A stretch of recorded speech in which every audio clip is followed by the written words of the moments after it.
বর্তমান সময়ে সাইবার অপরাধের অন্যতম একটি হাতিয়ার হয়ে উঠেছে হানি ট্র্যাপ বা প্রেমের ফাঁদ। সামাজিক যোগাযোগ মাধ্যমের সম্পর্কে সূত্র ধরে পরিস্থিতির সুযোগ নিয়ে সর্বস্ব লুটে নিচ্ছে এক শ্রেণীর অপরাধী চক্র।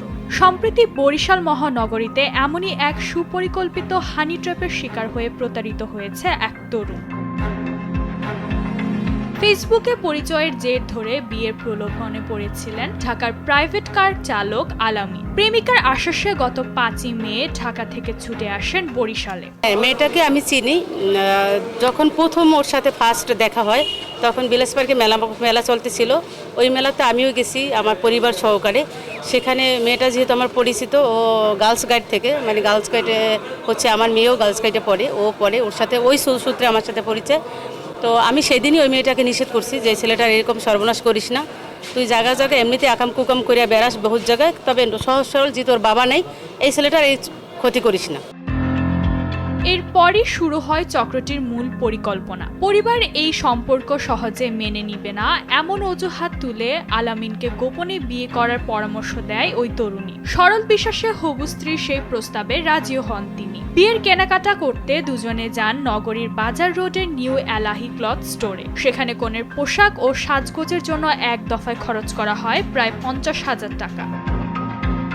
প্রতারণার ছকটি আরো নিখুঁত করতে অভিনব এক কৌশলের আশ্রয় নেয় ওই তরুণী। নিজের বিবাহিত স্বামীকে খালাতো ভাই পরিচয়ে ভুক্তভোগী আলামিনের কাছে তুলে ধরে সে। সেই সুবাদে ওই ভুয়ো খালাতো ভাইকে বিয়ের উপহার হিসেবে একটি পাঞ্জাবি কিনে দেন তিনি। এখানেই শেষ নয়, প্রতারণার শেষ ধাপটি ছিল আরো সুপরিকল্পিত। কেনাকাটা শেষে কনে সাজতে পার্লারে যাওয়ার অজুহাতে আলামিনের কাছ থেকে হাতিয়ে নেওয়া হয় আরো নগদ 20,000 টাকা। এরপর পার্লারে যাওয়ার ছলে কৌশলে সেখান থেকে সরে যায় এই চক্র। একই সাথে বন্ধ করে দেয় যোগাযোগের সব নম্বর। যাবতীয় একটা বিয়েতে যাবতীয় যা লাগে আমার যা সব মার্কেটিং করে আমার জন্য করে পরবর্তীতে আমার বলে যে পার্লারে সাজতে যাবো, পার্লার সাজতে যাবো, টাকা দাও। পরে আমি আর ক্যাশ টাকা দিই। ওর সাথে এক ছেলে আসছিল আমার কাছে পড়েছে, সেটা হলো খালাতো ভাই। পার্লার সাজার কথা বলে চলে গেছে। আমি ঘন্টাখানিক ওয়েট করছি। ওয়েট করার পর আমার ফোন দিছে যে কাঠপট্টি একটা পার্লারের নাম বলছে, ওইখানে আসেন। আমি ওইখানে গেছি, যাওয়ার পরে খুঁজছি যে পার্লারের নামটা বলছে ওইটা খুঁজছি, কিন্তু কোথাও পাইতেছি না। মানুষ লোকের কাছে জিজ্ঞাসা করতেছি, দেখো ভাই এই নামে তো ওইখানে পার্লারে। আমাদের কল দিই, দেখি সুইচ অফ। এই অভিনব প্রতারণার শিকার হয়ে চরম দিশেহারা ভুক্তভোগীর পরিবার। এই চক্রের সাথে জড়িতদের দ্রুত আইনের আওতায় এনে দৃষ্টান্তমূলক শাস্তির দাবি জানিয়েছেন আলামিনের স্বজনরা। 1.5 বছর ধরে ওর সাথে আমার রিলেশন চলছে। ইভেন ওই 1.5 বছরেই ও বিভিন্ন কাজ দেখাইয়া বিভিন্নভাবে ওর টাকা পয়সা যা ও ইনকাম করছে সবই ও মেয়ে নিয়ে খাইছে, যার প্রমাণ এখন আমাদের হাতে অনেক কিছুই আছে।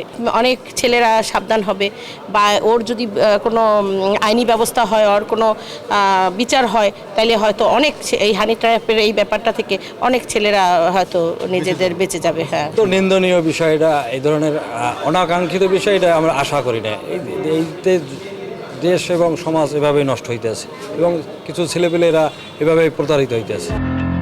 এদিকে এই পুরো ঘটনাটিকে একটি সুপরিকল্পিত হানি ট্র্যাপ বা ব্ল্যাকমেইলের ফাঁদ হিসেবে দেখছেন আইনজীবীরা। মূলত হচ্ছে একটা হানি ট্র্যাপের চক্র। ওনার বিরুদ্ধে আমরা যথেষ্ট আইনি সহযোগিতা ওনাকে দেওয়ার চেষ্টা করতেছি। ওনার বিরুদ্ধে একটা অনেক গভীর একটা কনস্পিরেসি হয়েছে, যে কারণে আমরা চেষ্টা করতেছি অপরাধীরা যে ধরা পড়ে এবং উনি একটা সুষ্ঠু যাতে বিচার পায়। বরিশাল মহানগরীতে এই ধরনের প্রতারণার ঘটনা এবারই প্রথম নয়। চলতি বছরে মার্চ ও মে মাসেও নগরীর বিভিন্ন আবাসিক হোটেল ও এলাকা থেকে এই হানি ট্র্যাপ চক্রের বেশ কয়েকজন নারী ও পুরুষ সদস্যকে গ্রেফতার করেছে পুলিশ। প্রশাসনের তথ্য অনুযায়ী এই অপরাধী চক্রের বাকি সদস্যদের আইনের আওতায় আনতে তৎপরতা চালানো হচ্ছে। নিউজ ডেস্ক, দেশ টিভি।